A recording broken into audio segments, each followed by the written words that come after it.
involved. If they do it, then there is no violation of law at all. Okay? Yeah. Thank you. Allah So bless you.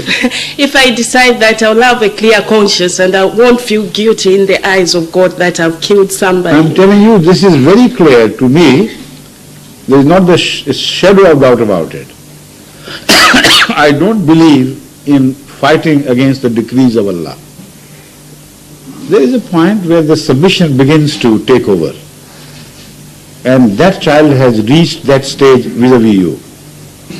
You must admit the fact that he's gone beyond all human power and means to be brought back to the normal life.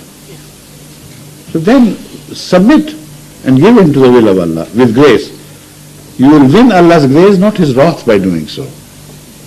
Okay? Right. Assalamu rahmatullah. My name is Lassine. Yes? I come from Ivory Coast as well. Right, yes. I would like to underline something. I have a language problem because I have been here for 4 months. So some of my questions are already How could you learn such good English in just 4 months? I know you belong to a francophone country. Yeah. And you speak only French there. How could you learn English so quickly? You are a genius. Okay, but my first question was the meaning of Ahmadiyya, because in my country we have Ahmadiyya school, but I haven't got any contact with that school, because sometimes when I see the school, I say that it's only a school. But when I arrived here, I met my friend Raja. Really? Acha. Raja. And he told me... What's your name? Huh? What are you saying, Raja? Yeah. Acha. Okay. He told me about Ahmadiyya, and now I want to know the purpose of Ahmadiyya. The purpose of Ahmadiyya, and I want to know if there is a difference between Ahmadiyya community and other community. If yes, There is. why? You want to answer? Okay.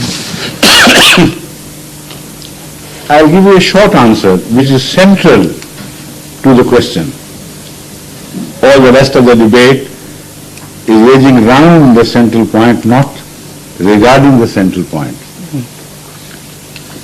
There was a prophecy, or a series of prophecies, there were from Hadhrat Muhammad Rasulullah Sallallahu Alaihi Wasallam regarding the advent of the Mahdi and the advent of the Messiah.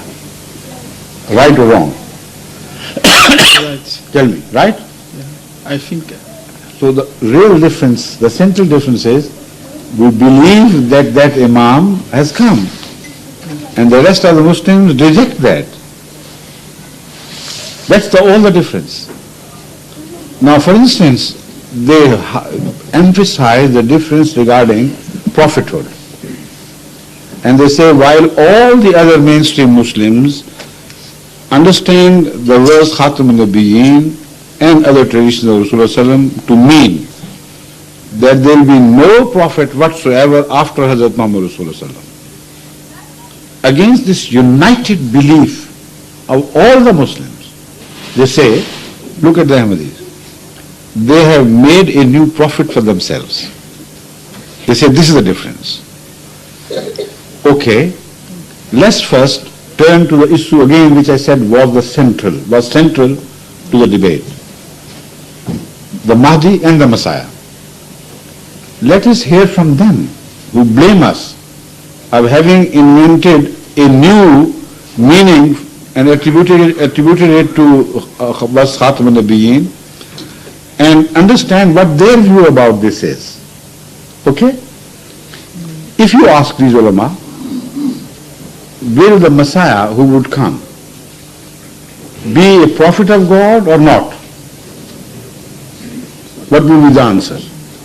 It's not God. Fine? It's not God. He's not God. But the one who will come Yeah. in the Ummah, and they believe he has not come.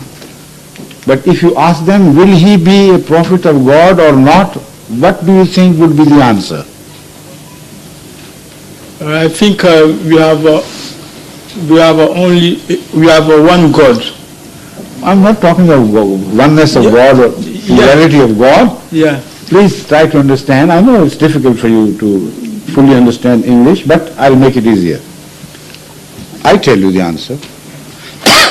All the Muslims, Orthodox Muslims, mainstream leaders of Islam, believe that Jesus, son of Mary, would return to earth once again, and he will remain to be a prophet of God.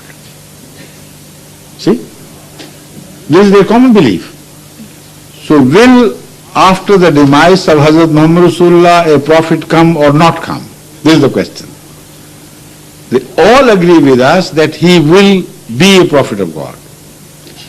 So this concept about the difference in Khatm al-Nubuwwat is totally false. The difference is of a different nature. I'm going to explain. Please listen to me first. The difference is, now this is a very interesting way of holding their ear. They do it like this, from behind. I can't, they can. You see, what they say is that God had decided that there will be no prophet after Hadhrat Muhammad Rasulullah.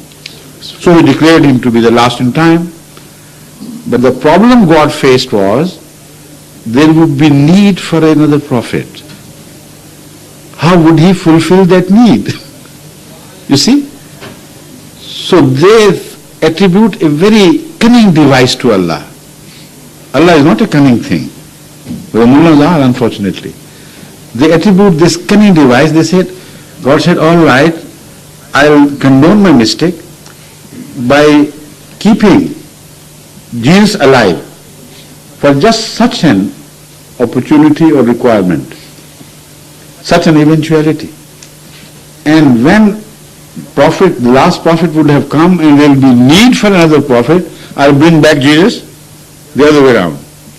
You know, like there are bypasses around the cities, so he will not crash through the seal of prophethood, but he would bypass it and come from old and begin to prophesy in Islam as a prophet.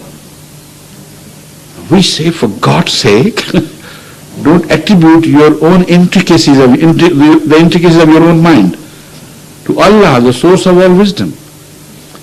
If there was need for prophethood, as you agree, why should he have declared prophethood to have come to an end? And is that the only way he could meet the requirement? We suggest another way. Why was the Holy Prophet final, last? Because he had brought a Sharia which was perfect. Because he had brought a book which was unchangeable. So a book which is unchangeable, which is perfect, cannot be changed. That is how he is the last. So, as far as the requirement of the future ages are concerned, those requirements would demand the coming of a prophet. That is the point where both we and the mainstream Muslims fully agree. Only they say this requirement would be met by God by bringing an old prophet of Israel back to Islam. We say, why couldn't he make a prophet out of the Ummah of Hadhrat Muhammad Rasulullah? What is the difference?